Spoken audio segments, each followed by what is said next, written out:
everyone, and welcome back to Reservations. We're your hosts. I'm Rain Whalen. And I'm Jeremy Blair. So dude. Yeah. We were just talking about it, but man, Disney, just overwhelmed everyone 2 days ago. It was a mess of just, of just all of these announcements all at once. I'm not sure that was the way to do it. This just dump of knowledge on all. I get it. They're stoked. But a lot of this stuff, a lot of it's not coming out for a while. I know. So it's why'd you announce it already? Well, like I was saying, I think it's because since it was their investors conference, they had to be this is what we got in the pipeline. Please give us more money. Yeah, it's... Even though we're already a multi-billion-dollar company. It was just a little overwhelming on my Facebook page. Yeah, so. There's a lot of stuff I'm really excited about. We were kind of talking about off mic. But, a lot of the Star Wars stuff I'm really excited for, being a avid Star Wars fan. The Ahsoka show I'm really looking forward to. Mm-hmm. I read all of them, right? Mm-hmm. But comprehension was not there for me. I didn't understand a lot of it, right? The only reason I knew who Rosario Dawson was because of The Mandalorian recently. Yeah, was because I had seen the cartoon of that character everywhere. Yeah. It just I don't know who she is or what her story or whatever that is. Brief backstory, and then we'll get into we don't have time for that. That's all I was gonna say. Right. And then we'll get into the episode. She's Anakin Skywalker's Padawan. Okay. She was introduced during the Clone Wars show. Mm-hmm. So Dave Filoni introduced her, and she became a real fan favorite. Of course, the Clone Wars the show itself is a whole mess because he intentionally, each season isn't linear. Okay. So you have to watch it in a specific order to understand it. Oh, geez. Well, until you get to season 4, and then it's linear. I probably won't. But shout out to my buddy Kale. He's not watching or listening. He also has to have this stuff explained to him. His boss loves Star Wars and knows all about it. Star Wars is awesome. And so Kale had to tell me what the whole thing with the black saber was all about. The dark saber? Jesus Christ. Oh my God, I'm sorry. But anyway, so we just need things sort of mansplained to us a little bit about Star Wars so we can... I don't care. It doesn't hinder my enjoyment of the show. It's still a fistful of dollars in space, which is fine with me. I don't care about any of the other stuff that's going on. But anyway, so that's just what we've been up to the past couple of days. Oh yeah, and before we really get into the episode, we want to give a shout out because, like we mentioned last week, we were going to have a new logo. And we do have a new logo. We'll have it up here on the screen somewhere if you haven't already seen it. Boom, right there. Our buddy Alex helped us out, and since we already had someone tell us what it was, we'll tell you. We recreated the Prestige, and it came out really well. Dude, Alex kicked it completely out of the park. It's amazing. I would say season 3 and this season is our best logos. Yeah. I think our Parasite logo was really, really well done. I think that the Reservoir Dogs one is great. I'm not saying it's not great. No, yeah. I'm saying that... But that one was kind of rushed. It was a little rushed. Because we were deep into season 4 by the time we had that. Yeah, and so... But now that we have this new one, I love it. I think it's so rad. And so now we're going to have to top it. I know. We have to top it each, just like with our end of series seasons. Yeah. So we'd like to give a special shout out to Zach. Zach, I apologize. I'm not going to accidentally mispronounce your last name. But, Zach, we appreciate you listening. Again, we can't pay you, but thanks for listening, thanks for watching, and hopefully you stick around. We are going to be talking a little bit about Zach in this episode. He's a buddy of mine, and we were texting each other throughout watching the film last night. Mm-hmm. He lives in Lubbock, and so we, instead of going to one another's house to watch it, we were just texting each other. And so he's got some pretty good insight into this film. Why didn't y'all FaceTime? You could have FaceTimed the whole time. Yeah, but then, I don't know, maybe he would have seen how tipsy I was, maybe. Because I was drinking some during my viewing of this one. So, if you didn't listen to our Truman Show episode last week, how dare you? But this week we were discussing Warrior. Which I really have to enunciate. When I told my mom we were doing this, she was like, huh? What? I was like, Warrior. She was like, what? A war? I was like, Warrior. And she was like, oh. Yeah. So Warrior is what we're discussing. So Jeremy, I want to go and tell you this now. Get this out of the way. Sure. And we can move on. All right. This movie made me cry. Okay. I'm being 100% honest. Yeah. I mean, talking tears streaming down my face. Awesome. Last 16 minutes of the film. Of course. Because I want to talk about it really deeply once we get there. Mm-hmm. But all I could think about was my own relationship with my brother. Oh, I see. Okay. And I was just bawling. Ashley was still asleep because I meant to watch this movie last night, but I watched the first 30 minutes last night, went to bed, and then finished it this morning. But I don't know how I didn't wake her up. I was just hysterical. I didn't wipe my tears until the credits rolled. I mean, I'm glad that you had that reaction. I wouldn't have, obviously. I'm an only child. Yeah. But I do get the emotion and really just the sheer power of the relationship, lack thereof, this sort of turmoil, but not only between the brothers, but also of Patty, their father. Yeah. And so Nick Nolte, listen, we're going to get there. Because we have to talk about Nick. Everyone has such a powerhouse performance in this, and it's really not a movie that I think people think about when they think about, great films. Yeah. And they should. I think this is sort of a sleeper hit for me. I think that not enough people talk about it. I remember when I first saw the very first trailer, I was like, that looks really interesting. I'm going to have to see that. And I never got around to see it. And I never got around to watching it. And I always kept coming back to it. I was like, I got to see that movie. I have to see that movie. And I'm glad it took this to finally make me watch it. Yeah. Yeah, man. I mean, I was into it. Like, I was getting real into it. Like, I literally stood up and tried to cheer because I wasn't trying to wake up Ashley, but I literally was walking in a circle when Brendan won the match against Koba. Mm-hmm. Dude, I was like, fuck yeah, dude. It was a real UFC fight. It's so intense. And what this movie does very, very well is it treats MMA with such respect, right? Yeah, it's not... MMA is taken very seriously in this movie, and it's not just a catalyst for the narrative. It is deep and embedded in the story. So it needs to be treated that way. It's not like the Kevin James movie, Here Comes the Boom. Sure. I didn't see that, but yeah. I've seen it. It's decent. I mean, it's kind of the same... Not true. It's decent. Like, I was expecting it to be horrendous, but I was like, okay, it wasn't too bad. But, it's kind of like they took Brendan's arc and amped it up to 11, that this teacher needs the money for something, so he starts MMA fighting. And not that they didn't take it seriously either, but that movie is more comedic than this movie, which is very serious. Not comedic at all. Yeah, at all. Like, I didn't laugh once. No. During this movie, but yeah, man, it's and MMA is not something I'm very familiar with. Neither am I. I mean, I get it. I get the point. These guys go in the ring, they fight. You tap out, you're out. I know that there are lots of rules. I know it's an insane amount of work and technique to be able to do MMA. Mm-hmm. I just don't know a whole lot about it. I'm not a sports fella, and so I don't, because blatantly obvious by the fact it is called a sports fella. The sports ball. Yeah, I'm not, I've seen a handful of fights my entire life. I'm not, too hip on any of that stuff. Yeah, I remember when my dad got super into it. Yeah. And then that faded pretty quickly. But he got real into it. He's like, yeah, we're going to watch the fight tonight. And I was just like...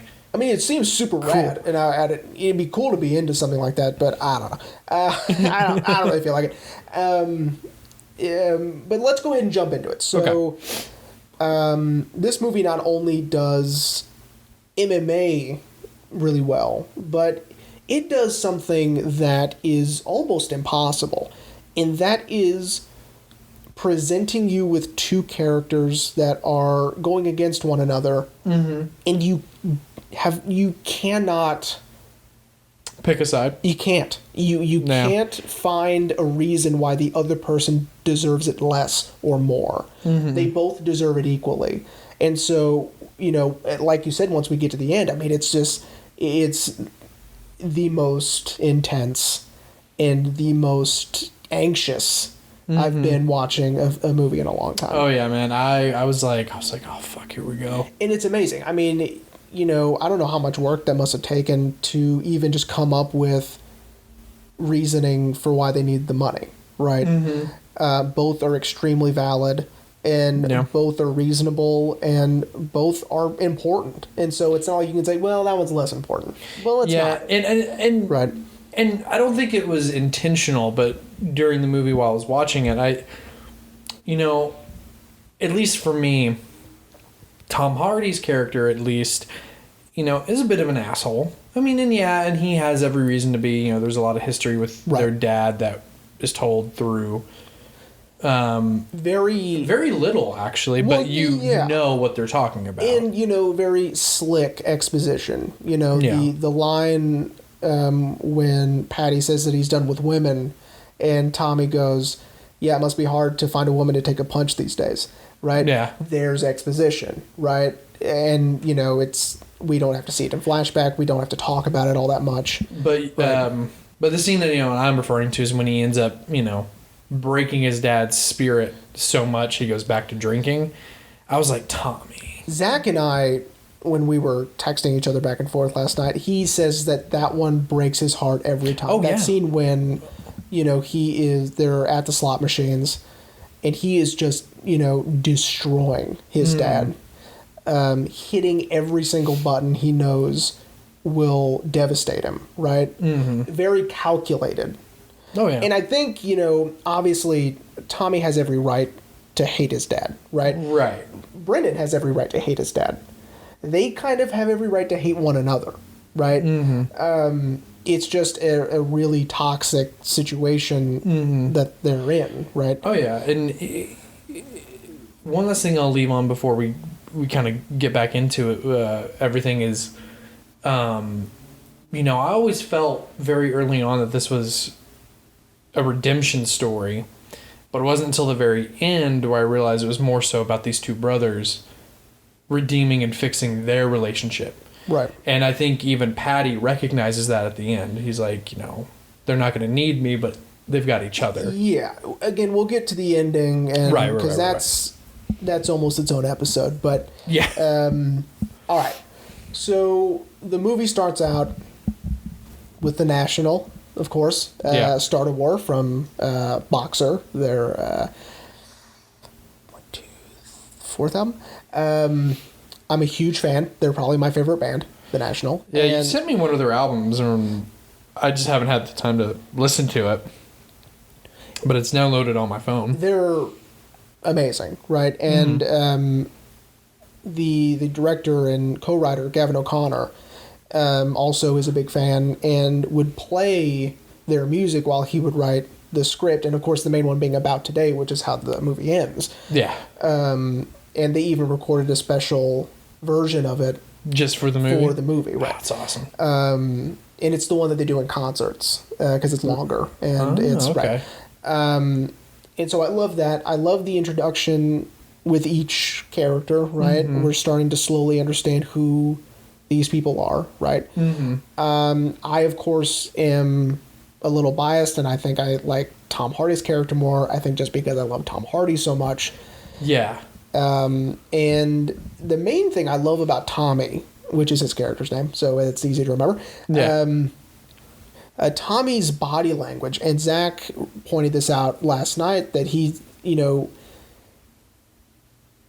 Tommy doesn't talk a whole lot, and so he has to use his body language to convey certain emotions or character traits, right? And so he uses his body language to work the scene instead of using dialogue, right? And it's incredible. Well, and I've noticed that about Tom as an actor, that if a character that he's playing doesn't have many speaking lines, yeah, he uses his body, and it.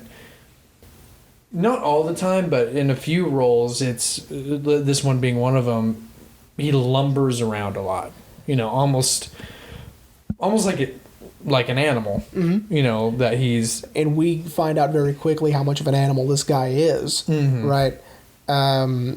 Especially in that first sparring session, where he knocks out Mad Dog, who is apparently one of the the contenders, top, in the MMA world. Yeah, knocks him out with just very little effort. Yeah. And again, I think Tommy is so good at this because of how angry he is all the time, right? And especially when he decides to join this competition, that the Spartan competition, right? Which I'm surprised is not a real thing, the guy in the film who starts the Spartan is Gavin O'Connor. Oh, okay. Is the director, yeah. And so when he decides to do this, and he has to go to Patty for training because he wants to win, he needs to win. Therefore, he needs someone who knows how to train him and knows what they're talking about. And unfortunately, it's his dad. And I think the fact that he has to kind of sort of in some way make peace with Patty is, driving him crazy. And he's still so angry. And so I think that, that also fuels the fire. Oh, yeah. Is him having to grit his teeth and fight through this sort of, time spent with his dad that he hates. Oh, yeah. Right. Yeah, and we definitely see that when, Brennan finally confronts him. And he's like, you forgave Dad, but you didn't forgive me. And he's like, forgave Dad? No. He's just some old vet I trained with. Yeah. So even in his mind, he's like... He has to compartmentalize because if he sees him as his dad, he wouldn't be able to focus, right? And that whole beach scene is also just so incredible. Oh, yeah. And so full of emotion. I call it the meeting of the brothers when they meet each other in Atlantic City. Yeah. Because they don't interact until then, right? They haven't seen each other in years, or talked. Yeah. Since they were kids. It's what it implies. I would say probably they were 16 to 15. Yeah. Because Brennan says I was a 16-year-old kid. Right. So I would assume if they're probably maybe 1-2 years apart. And Tom Hardy is the younger brother, which is like, no way. You know what I mean? Just because he's just a gigantic person, right? Yeah. I don't know. But anyway, Tom Hardy. So again, Hardy is playing this character so beautifully, and I love his accent work. I always do. Like, he always just kicks that, up a notch every time. It's amazing. I often forget that he's actually British. Yeah. Because in almost every movie I've seen him in, except for like a handful, he's using an American accent of some sorts. Even when he is British in a movie, it's not his own. He chooses a different dialect. Yeah, I know on Inception he kind of made it a little higher pitched. Yeah, in Locke it's a little different also. His natural speaking voice is very smooth, very quiet, very soft. Does he use it in Taboo?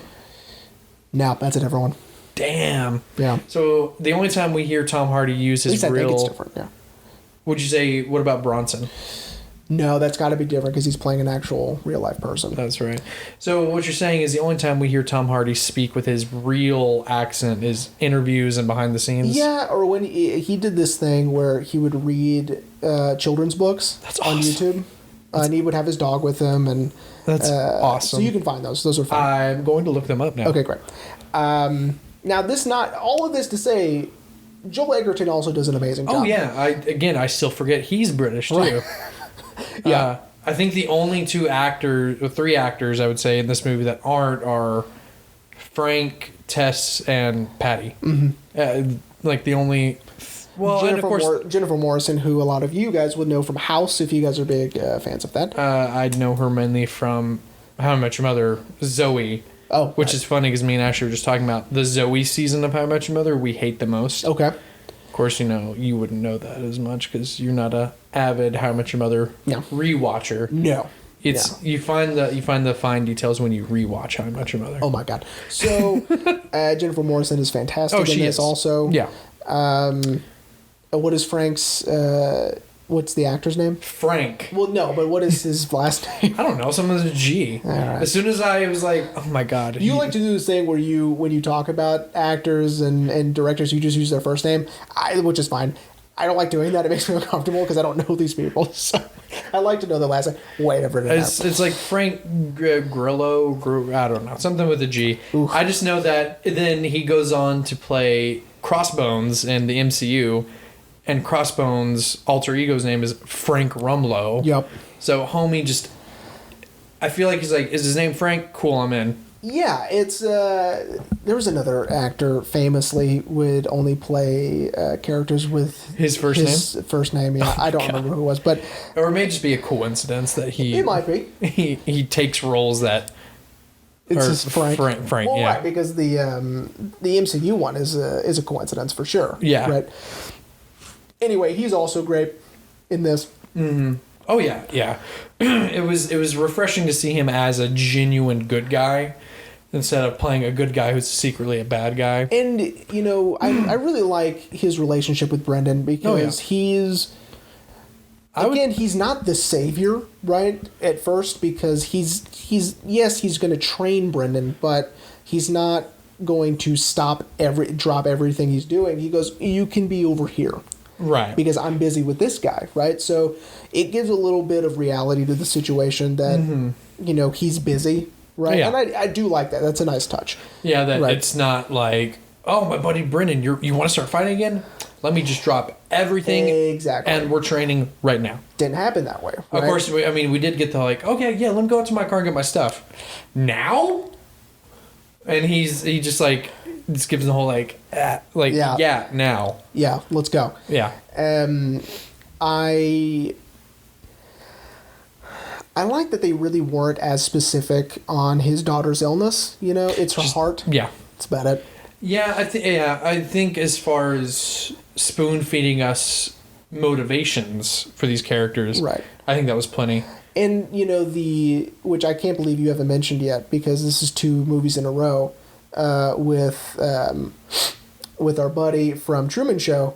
Oh yeah, yeah. I was going to mention that. He's the insurance guy, right? Yeah.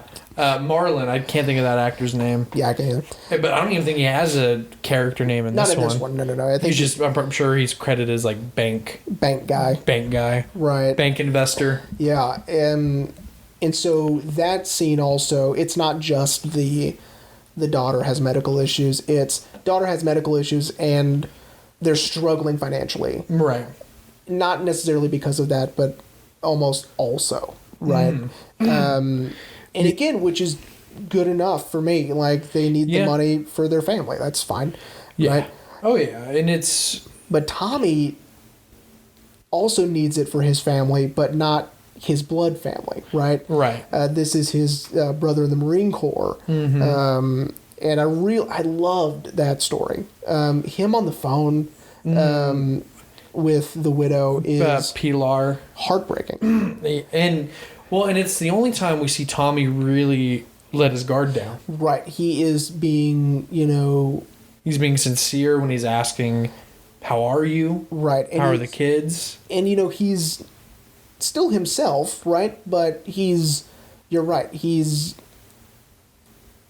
sweet, considerate, thoughtful, right? Mm-hmm. He's a completely different Tommy that we see for the rest of the movie. Especially considering right before he makes that call, I guess the owner of the gym that he's been training at is like, yeah, I got you into Sparta.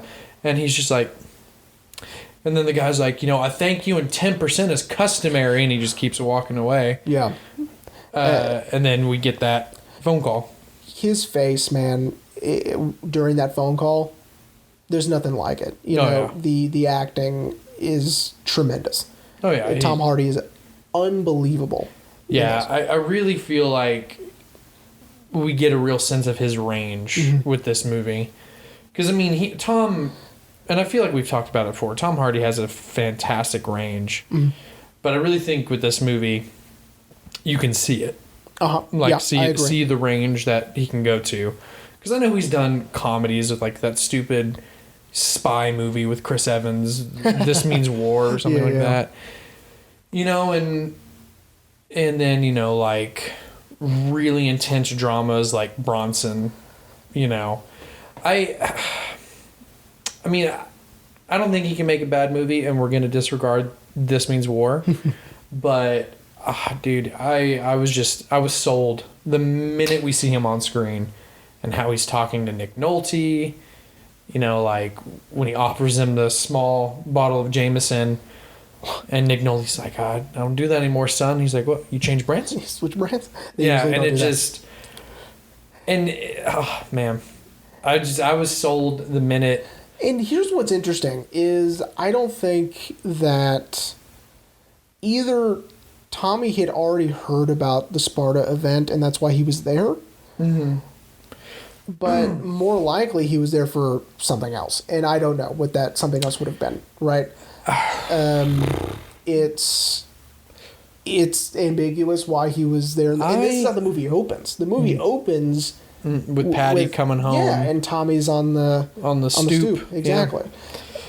Yeah, I don't know, man. I actually didn't think about that. Yeah. Excuse me, everyone. Again, it's you know, much like we did last week, this is sort of diving a little deeper than most people do, but... Well, I mean, yeah, but it does give us something to think about, like, why did he come home in the first place? Right. Because, you know, in the scene where he's signing up at the gym, he sees the Spartan poster that they have. And so, I guess, yeah, who knows? Because, I mean... Who knows? Yeah. Now, it could also be... and this is kind of embarrassing, I've never caught the time between him going AWOL and him showing up at Patty's door, right? Oh, you mean like that? What's the time frame, right? That might be why he's there, right? Yeah. Is that he needs a place to lay low for a while. Well, you know, and that's when it's revealed that's why he's going by his mother's maiden name, Reardon. Reardon. So they can't find his service record. Because I think he had a suspicion that, you know, my face is going to be plastered over everything. I need to really make sure that I cover my tracks. Yeah, that's why he never did any press interviews at the fight. And, you know, I'd like to think that he wouldn't have anyway. Yeah. Right? Probably. You know, and they make a big deal in this film, which I love, about walkout music. Yeah. Because it's kind of it's a little bit of sports psychology, right? It's because it's meant to hype you up. Getting the fighter in the right frame of mind to do their best, right? To get them in the zone, as it were. Right. And the fact that he doesn't have any is strange. Right, because every fighter has walkout music. Yeah. And so, and the fact that, you know, Brendan's is Beethoven, because that's how they train, to the rhythm and to the, I guess, the tempo of the Beethoven scores, is also interesting. And so I really liked that they sort of put a spotlight on something you normally wouldn't think about too much. Yeah. Which is walkout music. Yeah. Yeah, I couldn't even think of what Tommy would use for walkout music if he wanted to. And I think that's why it's so perfect that he didn't have any, because that's the perfect option, right? Tommy doesn't seem like he has a favorite song. You know what I mean? Yeah. Or a favorite anything. No. And so when, you know, he just walks in there, and once he wins, he leaves, right? Yeah, no... Excuse me, everyone. No showboating, no ref holding his hand up. Nope, I won. I'm gone. I'm out. And it's almost like he knows he won before they check. Yeah. You know what I mean? Yeah. I was actually worried about that. Even though I knew the brothers were going to have to fight. I was like, wait, what if he walks out and they're like, yeah, no, he's still good. Like, you got to come back. Right. Nope. Now, especially when he first round knocked the guy out in one punch. I know, dude. It's like it's over. It's done. Dude, that I was like, oh my god. Because he's an animal, right? Oh yeah. He becomes something subhuman when he's in the octagon, right? Especially in the fight, his fight with Brendan. And I think that's why, number one, it's almost meant that he needs to be a little more like an animal, right? The way he's postured. Mm-hmm. Yeah, he's always kind of hunched. Insane muscular physique, right? Yeah. The traps, it's insane, right? I know. Touching his earlobes. I didn't really notice it until him and Brendan's fight. It looked like they got bigger. Yeah, because he's like... He's almost meant to be non-human when he's in the ring, right? He's letting his emotions take over, and of course, most of that is going to be just sheer rage, right? And so he's not thinking, right? He's thinking enough to where he instinctually knows the fight style, right? Right. He knows the rules of the game, but in terms of anything else, he's not thinking. Oh yeah. Right. To where, at the very end, which we'll get there, he is so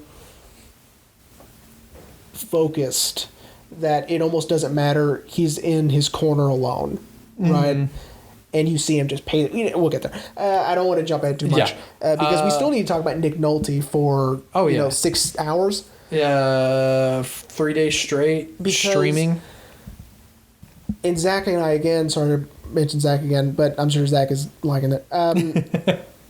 We, talked about how really the most dramatic we get in the film, or the more emotion we feel, for us anyway, because he also doesn't, he has a sister, but he doesn't have is when Patty is talking to one of them. Right. Right. When Patty is talking to Tom at the diner, right, where he's, telling him to take the stupid fucking pills out of his pocket and you don't drink coffee and all that stuff. That's powerful, right? Yeah. The two of them just talking about, how this training is going to go. It gets a little bit more intense when he goes to see Brendan to tell him Tommy's back. I'm at 1,000 days sober. I'd like to be back in your life. And of course, no. Yeah, and and I recognize with Brendan, he hits his dad with truth, but unlike Tommy, he's not out to hurt his dad. He's like, just here's the facts. I don't want you in my life. You call or you write. This is what we agreed on. Right. Yeah. And of course, the damage is more than done. Right. And I think for Brendan, it's a little bit more because he stayed. Yeah. So he has more time with Dad than Tommy did, because Tommy left with Mom. Of course, that option is also terrible, right? Right. Because she ended up getting sick and she died, right? Yeah. Sorry, guys. And so, neither option is great. But in terms of relationship with Patty, Brendan seems... He's got... Right. He's almost like he's got anger towards him, but not... Not as much as Tommy. Yeah. And I think it's because where Brendan can sort of see the steps he's trying to make to be a better person, right? Tommy never saw that. Tommy, was there at the very worst, and then he left. And so he gets to just... latch onto that. Right, and sort of that's all he's going to think about over and over and over again, right? Not to say that Patty deserves some slack for getting sober. I think that the damage is done, and what he has probably done and that it's alluded to is unforgivable, and that's fine that they don't want to make amends, for me. Right. I do think that people do deserve a chance. I agree. Probably what what's alluded to is unforgivable, but he definitely seems to be trying. 1,000 days sober, and it is trying. of course it's, Brendan gives him that half, I forgive you, but I don't trust you. And I think that's what hits worse. It's almost like when your parents say, I'm not mad. I'm disappointed. I'm just disappointed. And it's almost like Patty considers those two things to be the same. And so... Trust and forgiveness. Yeah. And so, obviously, that means nothing to him because without one, the other doesn't matter. Right. Right. And, again, Nick Nolte is brilliant in how he plays Patty to have this demeanor of you can see what he used to be like and how scary that must have been, but also kind of how pathetic he is now, right? Yeah. Especially in his, attempts to reach out and make amends with his sons. It's sad because you can tell that, to the brothers, it's pathetic. Right? Yeah, especially for Tommy. That's one of the things that Tommy says to him in the casino is, I was right. I liked you better as a drunk. At least you had some balls. Yeah, dude. I was just like, oh my God, Tommy. Yeah. Stop. Yeah, man. Nick Nolte is... I've never seen him play a character like this before. Nick, because of his voice, he's usually the bad guy in movies. You could argue he still is in this one. I mean... I think it's just because we get all of this vague, non-specific exposition of how horrible he used to be. Well, my imagination goes crazy, and it's just like, God, he must have done this, and this, right? Right. Which doesn't necessarily mean I'm correct. It just means, I'm more likely to assume the worst, right? Right. And, and of course, that's what we're meant. We're meant to empathize with the brothers, not... Patty. Right. Right. Well, and, the other thing, too, is... It definitely seems like, kind of like what we've been saying is Brendan is more apt to truly forgive him, especially during his fights. Patty's kind of cheering him on, and he's like, I got this. I can't wait to talk about the fights. Oh, yeah. We're not quite there yet. Yeah, not yet. Because the differences between the brothers' fights is a staple of their characters and who they are as people, right? Right. Doesn't matter. We'll get there. So, Nick Nolte. So, I want to talk about his falling off the wagon. His relapse, yeah. This might be... I know that you were sort of sobbing at the end. Mm-hmm. If I were apt to cry during movies, which I'm not really, it would have been this one. It would have been this scene right here. It broke my heart. Yeah. Because I was like, damn, Tommy, you broke his spirit. And Tommy seems to know that. Tommy isn't, just shrugging it off like it's nothing. He feels bad, I think. Yeah, he takes the time to... That's right. Calm his dad down. Because, when we hear... Nick Nolte quoting, Moby Dick. We just see the outside of the hotel, and I instantly knew. I was like, something's wrong. Right. And then we don't see him yet. We see the empty bottles, tiny bottles of the idea whiskey. Of it's almost like Gavin O'Connor is telling you to attribute Church, Moby Dick, to his sobriety. Right? Mm-hmm. Those things are all connected, right? He is filling his need to drink with audiobooks and church, right? And so when he is drunk listening to Moby Dick, I think it's all the more heartbreaking just because, the thing that we have associated with his sobriety, Moby Dick... has now... Right. It is now being drug into his drunken state of confusion and rage. Mm-hmm. Right? And every time, I just can't believe the sheer visceral... power that comes off of his face when he is nose to nose with Tommy, and he's begging Captain Ahab to turn the ship around, right? Mm-hmm. His face is beet red, and his eyes. I mean, it's unbelievable. Oh, yeah. And, and without really saying anything, Tom really, in my opinion, stands toe-to-toe with that and doesn't say anything, embraces Nick, puts him on the bed, and calms him down. And almost without changing his facial expression, right? Mm-hmm. It's almost like he expected this to happen, and I guess I'm going to have to, for right now, take care of this, and then I can go. Yeah. Right? My last fight is tonight, Yeah. And I think that Tom Hardy is one of the greatest actors in terms of, well, in general, but also in terms of not needing dialogue. Yeah. Right? I think he's really good at it. I honestly think that Ryan Gosling is also. In a lot of his films, he doesn't really speak a whole lot. Right. Either. And I just think that these actors, have this way of using their body language to convey emotion, right? Oh, yeah.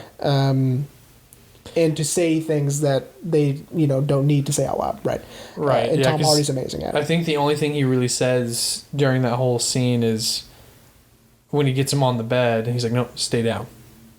And I think that's really the only thing he says, because the whole time he's watching him and he's shushing him. And it just... Right. It broke my heart. Because I agree. I think Tommy recognized, I fucked up. I took it too far. At least in my opinion. I mean, I agree that he, his facial expressions don't change. And in the back of his mind, he's like, I got to deal with this now. Well, and again, I think you're right, because if he didn't feel bad, he wouldn't have done anything. That's just the kind of person he is. He's not going to pretend. Yeah, right? And we kind of get that. I was just thinking with the diner scene, where Patty's like, well, I didn't tell him anything. He's like, you think I'd be here talking to you if I knew you said anything to him? Yeah. So I agree. I think if he didn't feel bad, he would have opened up his door, seen... And just closed the door. And closed back. Right. Or not even open the door at all. Right. Just be like, oh, whatever. Who cares? Yeah. Right. All right. The fights. Brendan has to work hard. Mm-hmm. Right? Yeah. His fights are exhausting because they're not as easy as Tommy's. Because, again, I think it's showing just how strong and just how insane Tommy is, right? He's an animal. We've talked about that, right? Yeah. He's an animal. He's not human when he's in the ring, right? Brendan is human, right? Mm-hmm. And he just has to work so much harder. And we kind of get, again, through this, I like the term used, sly exposition that, Tommy was trained as a wrestler. Brendan probably not so much, even though he begged his dad, train me. Dad didn't want to train him. No. Then with Frank, he, we get that evidence of when he was a UFC fighter. He was like, you were old then. Yeah, he was, and not, fine, but not great. Yeah. Right. And I think with those two things we know, Brendan has to work hard to step in the ring and not do what Tommy can do, but just survive. And again, Zach and I last night, Zach said, that the line, listen, you lose, you don't have a home. Mm-hmm. So you can't lose, right? Yeah. There's no home to go to. You don't go home, right, when this is over. Yeah. And so, and I believe that was during the Koba fight, right? Because, it definitely looked like he was going to lose. And Frank was like, if you want to throw in the towel, we'll throw in the towel. Comedian Brian Callen, by the way, playing his best Joe Rogan. Because they're buddies, right? And why didn't they get Joe for this? I don't know. That's a great question, because they might as well have. But because Joe Rogan pretty much, he does it already, right? Well, that and he pretty much made what modern UFC is. I don't know. I didn't read any of that when I was doing my research. Why I'm sure Joe probably didn't want to do it or some bullshit. Busy or whatever. He was too busy getting high and doing his podcast. And Brian Callen, he was just like, I'll do it. Yeah, I only guest appear on How I Met Your Mother like every other season. Sure, I'm free. Oh my God! Again with How I Met Your Mother. Yeah, he plays Bilson, and he has one of my favorite lines where, like, Ted wants to design the new headquarters for their bank, and he wants to let in more light, and Bilson's like, no, you work in the dark, you go home in the dark, and Marshall's like, I need to go, I need to talk to Lily, and he's trying to leave, and he's like, where are you going? And, like, slowly sits back down. Bilson's a great asshole character. Yeah. Right. Anyway. So Brian Callen doing his best Joe Rogan, right? Well, isn't he technically playing himself? Well, yes, he is playing himself, but he based most of his stuff on Joe Rogan, right? I'm a believer now. Yeah, a lot of his, commentary and his, I guess his witticisms while commentating the fights. Right. Like having that fish, like this. Is Brennan. Yeah. You know what I mean? Like shit like that. Yeah. That kill. I'm like, where was he hiding that? Why does he have that? Did he buy that just for that? I know. Right? Really makes me. Why is he got this shtick going on right now? Yeah. What are you doing, man? Yeah. And I just love because Tommy's the exact opposite. Right. Tommy goes in. He murders the person and then he leaves. Right? Yeah. It's even alluded to he killed Mad Dog. He is fleeing like he just left a crime scene. He's not leaving the ring, he's leaving a crime scene, right? Which is a great line. And again, it's just over so fast. Mm-hmm. Right? His fights don't go to round 2. Yeah. Except with Brendan. Right? They went to 3, I think. I think so. 3 rounds. Yeah, because at the end of round 2 is when he dislocates his shoulder. And Brennan really doesn't want to keep going, but he's like, well... But anyway, we'll get there. Yeah, we'll get there. So, again, these fights are a testament to their character. They're almost, snapshots of who they are. Well, and I really feel like Gavin O'Connor really wanted us to show... really wanted to show us, the audience, Brennan's the underdog. Tommy's the animal. And, it's almost like he's saying, calm down, they're going to fight each other, right? Right. But we got to get there first. And so with each round, or with each fight, it's just like, all right, we're one step closer. We're another step closer.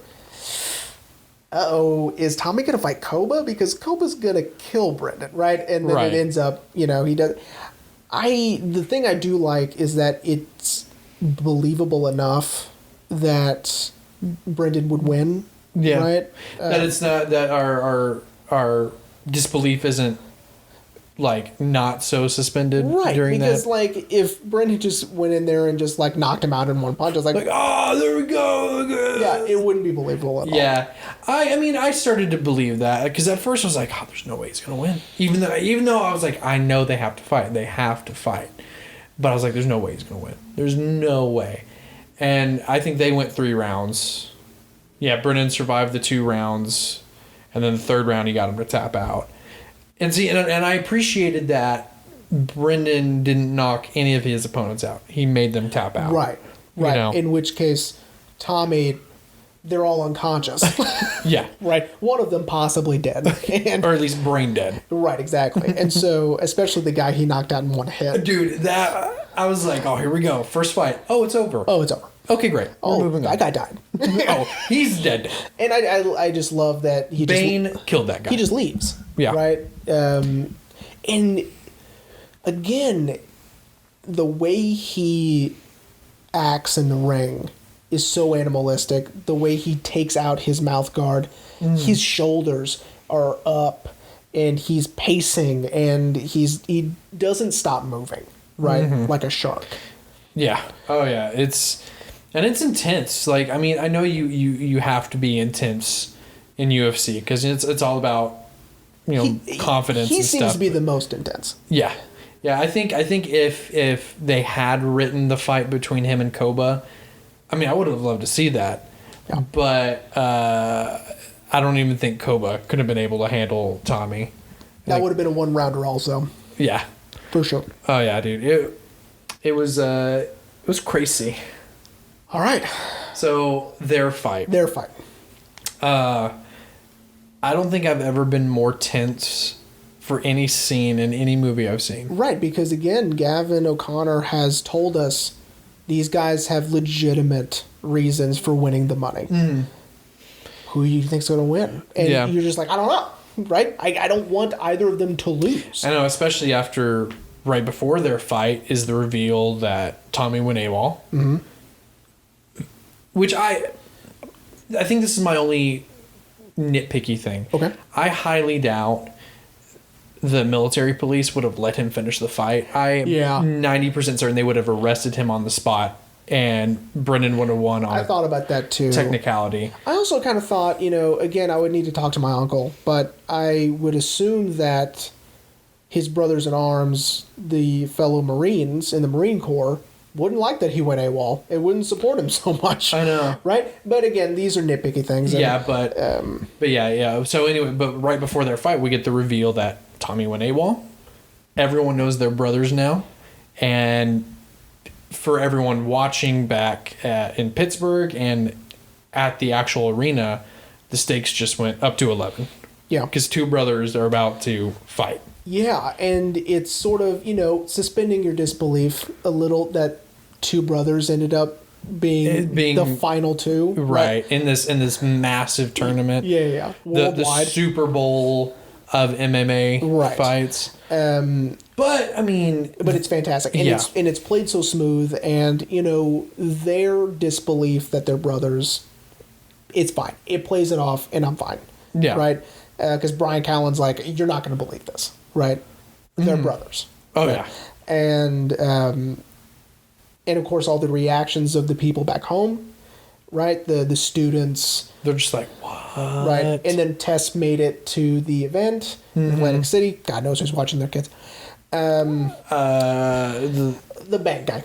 Anyway. Yeah. Watch the kids in the house you're trying to take away. Exactly. He's probably like,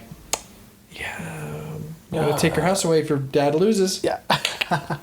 So I love that, right? Right. And the entire time, right, we are seeing them finally go to blows, right? And it's almost like, they needed to do this whether or not they were doing this MMA thing or not. Yeah, right. I agree that because we get in the beach scene when they finally confront each other. Tommy again pushing buttons. Like my favorite line is, "Why am I looking at pictures of people I don't know?" Right. And Brendan's like, "Well, of course you don't know." And Zach's, to bring it back to Zach, because we were, his... Well, you were texting, right? Yeah, we were texting. Oh, okay. You're such an asshole. His favorite was, was like, I'm your brother. And he goes like... I didn't know you were the Corps. Were you in the Corps? That, of course, is heartbreaking, right? Because these guys are so disconnected from one another now that they are basically strangers. Right. And so, so I feel like I agree. If there was no if the movie had no UFC at all, I feel like the movie would have still had to end with these two brothers fighting. Right. And it shows that obviously that there's a little bit more than just I want to win. It's I need the money. It's more of I can't believe you left, or I can't believe you stayed. Right. And this is of course apparent when Tommy doesn't stop, right? And at the end of the first round, and he gets that sucker punch. Yeah. And they're like, and we learn the ref's name. Josh. What was that, Josh? And it used to make me so giddy that they knew each other, right? Because I guess it's such a small community and he is actually a real... ref? Really? Yeah. That's awesome. And so and he's well known in the world, right? And so... It's like, hey... You're Josh from Warrior, right? I think the phrase "do your job, Josh" once a month at least. I've seen this movie since it came out. I've watched it a ton of times, and so it's so ingrained in my brain. So you just say that to people whose names aren't even Josh? Oh yeah. That's awesome. Like if I'm upset about someone's I'm like, do your job, Josh. And they're like, my name's Kevin. I was like, yeah, do your job, Josh. Do your job, Josh. Anyway, that's my little comedic takeaway from the movie. That is not funny. I know. It's genuine. Like, do your job. And they also don't stop. I think in the second round either. They just keep hitting each other. Yeah. Well, because I think that's when we really see Brendan is starting to let his rage control him, because Josh has to literally keep them apart. Like it's dude, the round's over. Go to your corners. Right, and of course, this is where especially when he gets his shoulder dislocated. Oh fuck! And he's not going to give up, right? And of course not. Why would he? Now, because I also don't know the rules of UFC. You know, Brendan's gonna call Josh over, and Frank's like, no, Josh. And again, another funny moment that sticks in my brain forever. But was he going to? I mean, like I said, I don't know the rules of UFC, but I assume he was going to tell Josh, like, "Hey, I dislocated his shoulder. Yeah, we need to stop." Yeah. And of course, I don't think Tommy would have let him do that. He would have like, "I'm fine anyway." Right? Yeah, because I think the rule is if they say they're fine and they can continue and they're coherent. They'll, because unlike boxing, where if someone got their shoulder dislocated, that's it. Yeah. It's done. But because Frank is pretty much trying to get Brendan to kind of tap into that animalisticness as well. Right, and he's like, "Good, do it to his other shoulder." Do the other shoulder and finish it. Right. And Brendan's like, no, I'm not going to do that. And so, but what I meant by that was, when he has his shoulder dislocated, and he's in his corner. It's so heavy and so obvious how alone Tommy is at that moment, because not only is he alone in his corner, but he literally has no one else, right? Even though he's got all of his Marine Corps fans out there, he's got the widow, and I don't remember her name at the moment. Pilar. And thank you. But in that moment, you could almost see the loneliness. And I really like, and maybe you saw it, I don't know, but I really like, you can't tell if it's a bead of sweat that's running down his face or a tear, just one tear, because the camera, we get a nice close-up of him, and we see it's either a bead of sweat or a tear. And I got that. I was like, he's alone, and he knows he's alone. And now comes in my favorite music cue, I think, in all of movies. Dude, and I'm pretty sure the song had partly to blame for my reaction.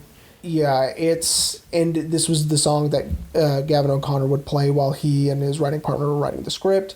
Obviously, the Cherry Tree version, because this version didn't exist yet. And it makes a difference, and it really does shape the film, right? The song does. Yeah, because this is, I checked the time code. This is literally the last 7 minutes of the movie. Right, and that includes credits. And so really cut 4 minutes off of that, right? Yeah. And so the drums kick in, the violins kick in, and then we're at About Today, and the other sounds fade, right? All we can really hear is the hits, their punches and kicks. It's not, the sound has been dialed down for them, right? Right. The music is up and their sound is down, not gone, but lower, almost through a filter kind of thing. And it's incredible. The Brendan winning, right, isn't, for him, isn't really a victory. It is for Tess at that moment, right? Tess is elated. Like, oh, we have $5 million. Like, I can't believe we just won, right? But for Brendan, it's I need to take care of my brother. I didn't want to win this way, right? I didn't want to have to beat my brother, right? And And of course, that's where we get the beautiful final moments where he has his arm around him and he's walking him backstage. And even Tommy's got his arm on him. I mean, yeah, for support to keep himself up, but also for me, I was like, he's acknowledging, like, I need your help to get out of here. And it's extremely powerful, and it's, you know... Yeah, I mean... In and of itself, it's heartbreaking. It's not necessarily a happy ending, right? I mean, for me at least, I was like, they found their way back to each other. Right. You know, these brothers can now reforge a relationship. Right. And like I said, you know, I felt like Patty even recognized that because he looks at Brendan and Brendan looks back. Yeah, And Patty even almost kind of acknowledges they found each other again. Right. It was almost as if he is finally content with, as long as they're together, I don't need to be there at all. Right? Yeah.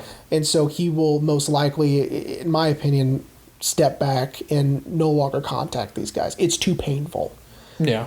For him to be there, right? Right. It's almost as if at the, you know, throughout the film, every time Patty tries to intervene, things get worse, right? Yeah. And once he learns to step back and just let them be, you know, things are a lot better, right? Mm-hmm. And I think Patty might be the main, obviously is the main source of their rage and their hatred, right? Right. And so once he's gone, that's gone. Yeah, man. It's and I loved the ending shot of them walking through the arena right into camera, and it just, like I said, man, I have no shame in admitting that I was hysterical. Like, I could feel this emotion welling up. And I don't like to cry in movies. I really don't. And I've only cried really in a handful of movies. I would love to. I just can't. You're dead inside? Yeah, a little. But I've only cried in a handful of movies. One of them, you're going to laugh your ass off. I cried at the end of Click. Well, now hold on. When Adam Sandler is reaching out for Ben at the end of the movie. Click is the saddest, funny movie I've ever seen because of that, right? Yeah. But this is a Click episode. So I cried at the end of Click. I cry all the time when I watch Endgame. Sorry. Like, I would say that's more shameful than crying at the end of this movie. But yeah, man, like, I could feel it, and I was like, don't do it, don't do it, don't do it. And then I felt... As soon as you feel that one tear, everything else comes. It's over. Yeah. And I was hysterical, and I could feel multiple tears running down my face. And because like I said, it really made me think about my relationship with my brother. Mm-hmm. Of course, me and Jordan aren't estranged in any way. I mean, we just talked the other day. But, you know, it really got me thinking about, you know, the things me and him have been together. And, you know, it could have been as bad as these guys. Could have been. You know. And it's... For me, yeah, I recognize that it's not a happy victory. But for me, I took it as a win. Mm-hmm. Like, they found each other. Sure, Tommy's going to go off to prison. But... Yeah. They found each other again. And, like I said, I'd also like to think that Brendan... would give money to Pilar. Well, because I highly doubt like to their get get's not $5 million. $5 million, right. Unless it is exactly $5 million. But yeah, that he would recognize like your cause was just as noble as mine. Right. Let me get my family comfortable, and then I'll help her out. Of course. You know, because and they established very on that Brendan does care about other people. You know, we see that with his students, and what a group of kids that love their teacher so much that they want to watch him fight in UFC. Yeah. But yeah, man, I really dug it. I knew I was going to the first time I saw the trailer, but man, as I've told you, and as I know I've said on the podcast, drama movies just.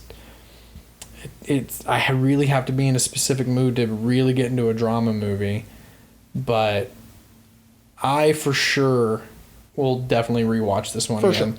Because I really wanted Ashley to watch it because I had a feeling she would kind of like it. But man, it's And so this brings me back to the importance of the music, right? And so if you are watching this, you're not going to get the music we're going to add. And I'm going to ask Rain that he play the entire Warrior version of About Today at the end of the episode. Yes, if you want to listen to the audio, we've said it numerous times.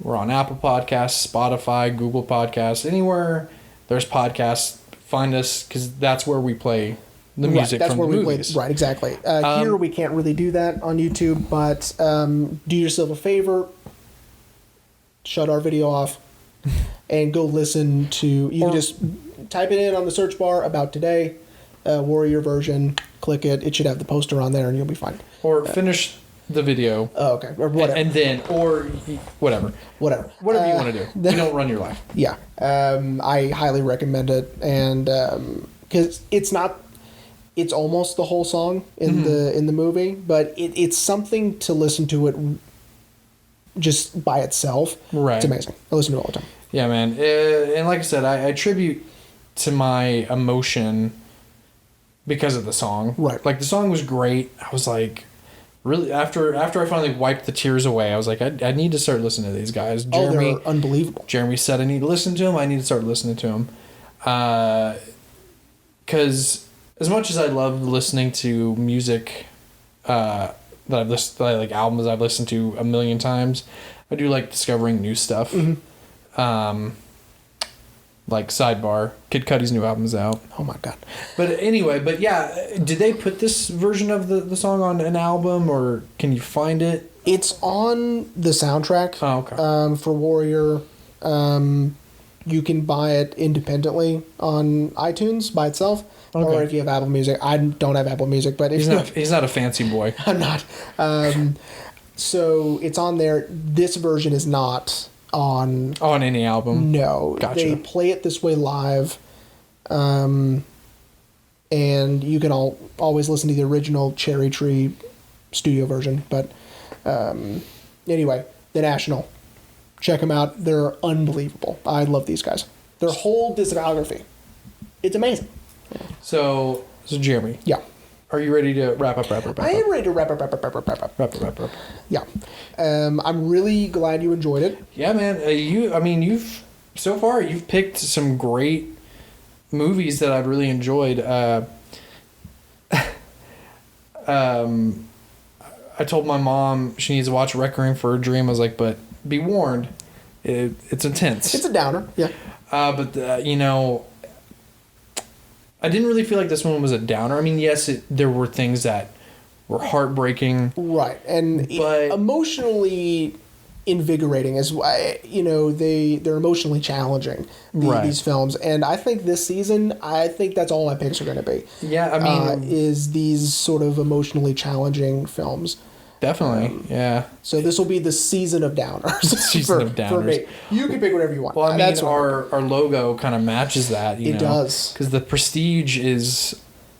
Which we'll have to do this season, so buckle up for that. That's later. Down the line. But yeah, man, I loved it. I'm glad you gave me a copy. Of course, I watched... got a 4K, but... I watched it on Hulu. It was on Hulu. But, yeah, man... that one's got commentary. I recommend that. Okay, cool. So, Jeremy. Yes, sir. Are you ready to hear about next week? I am ready to hear about next week. It is your pick. It's a Rain pick. Because, like I said, I've got a surprise for you. Oh, boy. So, I need everyone to understand this backstory. As I mentioned at the beginning of the season that we may do a Christmas movie, because here we are in December, I really was thinking about it. I was like... What Christmas movie could I do that we could have a great discussion about? And I was really, really leaning towards The Nightmare Before Christmas, right? But I was, at the last second, I was like, no. And it's mainly because of this movie that I said, we're not going to do a Christmas movie.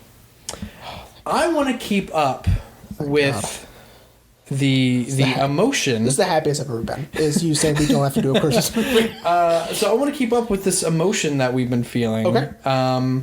This pick I really want to talk about this movie, even though it also, the first time I ever saw it, made me cry. Okay, great. And it's a movie that I think people forget. Almost got Leo.